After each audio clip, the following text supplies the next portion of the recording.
To the gentleman from Virginia, Mr. Griffith, 5 minutes. Thank you very much, Mr. Chairman. It's really good to see all of you here today, but particularly my friend Commissioner Christie. It's been a long time since you, me, others, including Terry Kilgore, used to have midnight dinner at the 3rd Street Diner in Richmond, Virginia. But it's good to see you here today. You talked about several things in your opening, including dispatchable resources. And while this is a great hearing for all of us to dig into the weeds, folks watching back home who may be seeing it a couple of days from now in the middle of the night may not know what that means. Can you define dispatchable resources for the folks back home?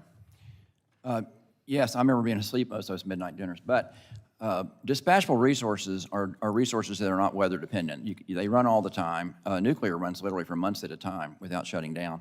Coal and gas can run all the time. Now, that doesn't mean they're not weather impacted. What we saw in Elliott, the Winter Storm Elliott, we had a lot of gas units that didn't perform because they were not winterized or they couldn't get firm supply. So units can be certainly weather impacted, but a dispatchable unit is a unit that is not weather dependent to run. Obviously, wind and solar are weather dependent to run. It makes them intermittent. Doesn't mean they don't have a tremendous role. They certainly have no fuel costs, which is good. But we have to understand the characteristics of generating units, and when you're trying to keep the lights on, and again, you have to remember about the grid. The power that's coming out of these lights right now was generated nanoseconds ago. Power has to be generated and used within seconds, and so because of that, you have to have power sources feeding into the grid every single second of every minute, otherwise the lights go out. And dispatchable resources are great for that because they run for days, weeks, even months at a time. Without concern about what the weather forecast is going to be. So that's the difference.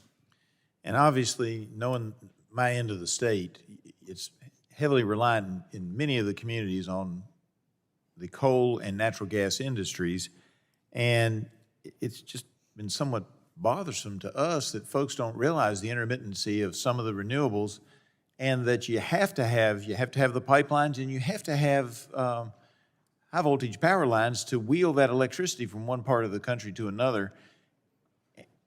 Can you go into a little bit about how long it's going to take to build the capacity, even if we want to take wind or solar from an area where it's good weather to an area that weather may not be so good right then?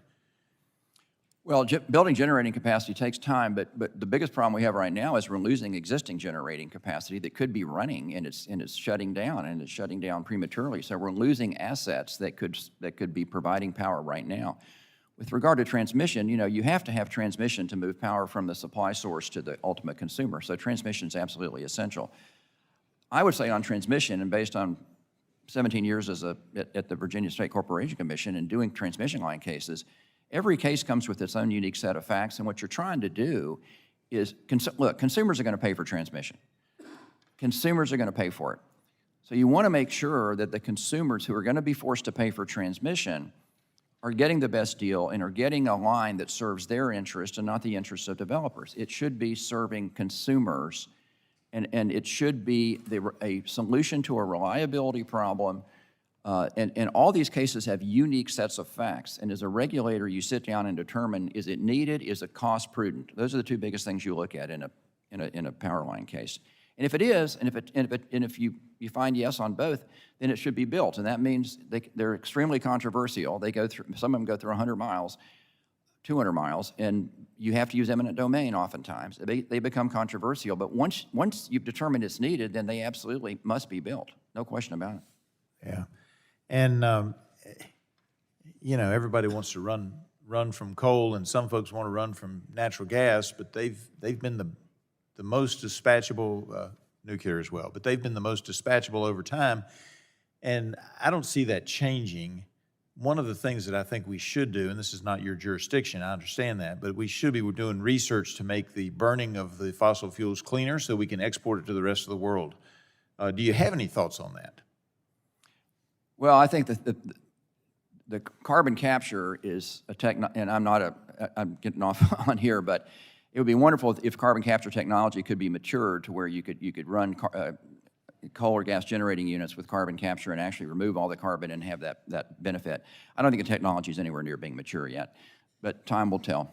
Time will tell, and I think we're a lot closer than you might realize. But we need to put instead of putting all our eggs into the basket of renewables, we need to put a few of our eggs into the basket of fossil fuels so that we can improve for the rest of the world. Because in all fairness, folks, the rest of the world is going to burn coal. Sub-Saharan Africa, India, China, they're going to continue to burn coal. If we can figure out how to do it cleaner in the United States, we can do it better for the entire world and actually help the carbon issue on the planet. I yield back.